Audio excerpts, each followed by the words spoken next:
Dilaporkannya lah sama polisi. Nah, Pak Polisi, Ibu Serta sama Ibu Ayin, dia nyai ke dana dari pemerintah, dipakainya ke Plaza Indonesia beli LV.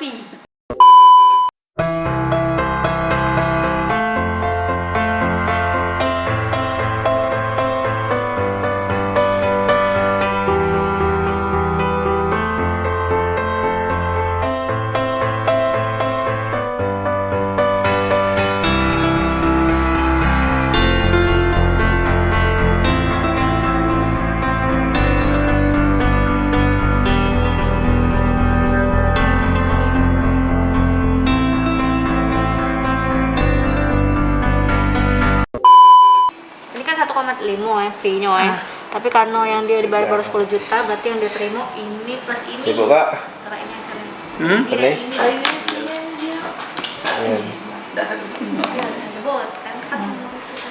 Tapi besok ngurus perkara, surat kuasa, terus ngantar informasi, banyak lah gawe. Oh ini dia. Ya, saya juga fee.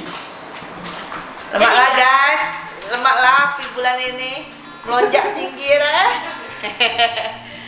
Bapak Weli, bapak tadi lagi ini nah dia lagi serius. Lagi jawab pertanyaan ini klien. Netizen. Nanya kapan nikah. CK dulu unjuk aku biaya. Nanya duit tidak. Iya. Nanya. Oh nanya itu beda. Masalah kemarin ada di Nanya daerah apa? Masalah apa deh?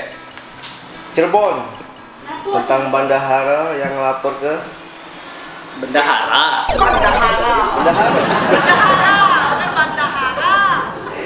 Terbang ya kayak Jadi bendahara. memang tahun aku memang kemarin sempat nonton ya di berita ada bendahara di desa apa? Cilembu. Cilembu. Oh, bendahara desa. Ya bendahara desa. Jadi terus bendahara desa itu dia tuh sebenarnya awalnya melaporkan kadesnya melakukan tindakan pidana korupsi. oh, dugaan korupsi. Ke Polres Cirebon ya? Polres Cirebon.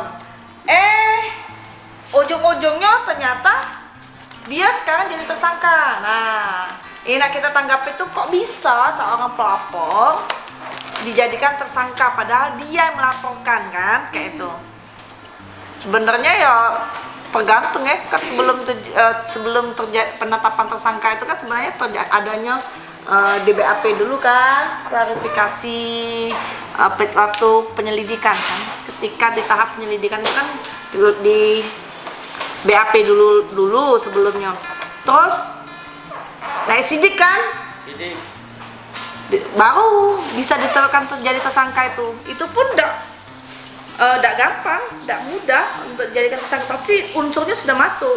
Dan itu kan pasti dia dijadikan tersangka setelah kadesnya dijadikan tersangka. Nah, benar. Itu perlu diluruskan bukan Ya, dia benar. sebagai tersangka utama. Benar. Mungkin berdasarkan petunjuk dari kejaksaan dia ada perannya dalam pencairan dana atau apalah sebagai bendahara. Ya karena kan? dia jabatannya kan Karena sebagai jabatannya. bendahara. Karena setahu aku kalau seandainya memang mencairkan suatu dana apalagi dari pemerintah itu harus yang berwenang tanda tangan itu harus berwenang seperti bendahara. Jadi memang dan itu sebelum bendahara tuh biasanya ada apa namanya tuh itu Persetujuan.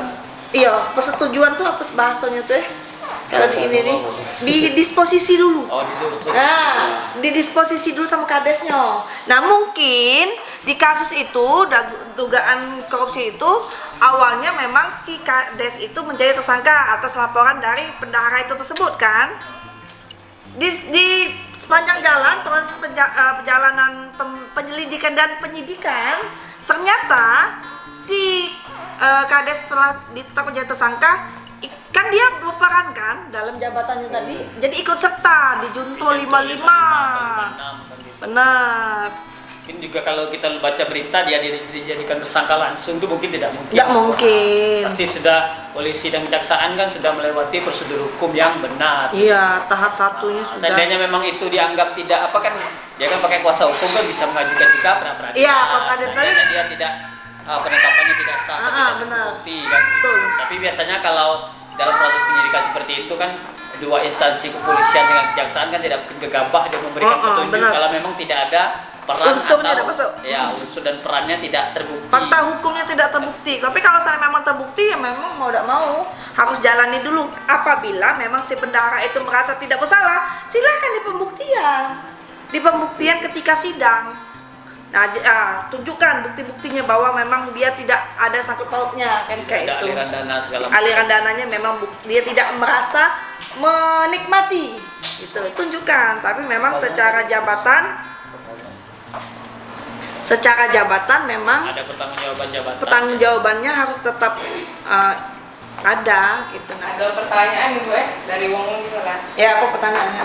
tentang bagaimana sih bentuk perlindungan hukum bagi pelapor tindak pidana korupsi, misalkan ada yang melaporkan tindak pidana korupsi kan banyak yang takut Bu, lagi aku kenal segala macam, mana perlindungan hukum aku? Dari kasus itu tadi. Oh, dan perlindungan hukum itu sebenarnya pelapor dalam gratifikasi itu sebenarnya dilindungi undang-undang. Tapi juga pelapor yang tidak ikut terlibat dalam proses gratifikasi atau korupsi itu. Betul, itu harus Ketika dia digarisbawahi. misalnya juga ikut serta dalam situ, dia dia Gugur melakukan tadi. ini, dia bisa gugur perlindungannya karena dia juga ikut terlibat dalam proses gratifikasi atau korupsi tersebut. Misalnya kalau ada orang yang di luar yang ingin melaporkan, misalnya tadi ada warga yang ingin melaporkan kades, misalnya ada korupsi, nah itu yang warganya itu dilindungi, pasti itu. dilindungi, dia nggak Karena kena dia mungkin, tidak ya. ikut serta dalam Karena dia tidak ikut proses serta dalam gratifikasi tadi. ya, dalam proses gratifikasi yang dilakukan oleh kades dan staf-staf atau karyawannya Ya, gitu kan, benar. gitu. Contohnya Gitu kan. gampangnya tuh kayak ini ya, biar aku kasih tahu ya. Contohnya Nuha, ya. Si Nuha nanya mukanya nah. Nuha dia nak nyogok. Dia tahu bahwa aku nak nyogok, anggaplah ini ya, pemerintahan.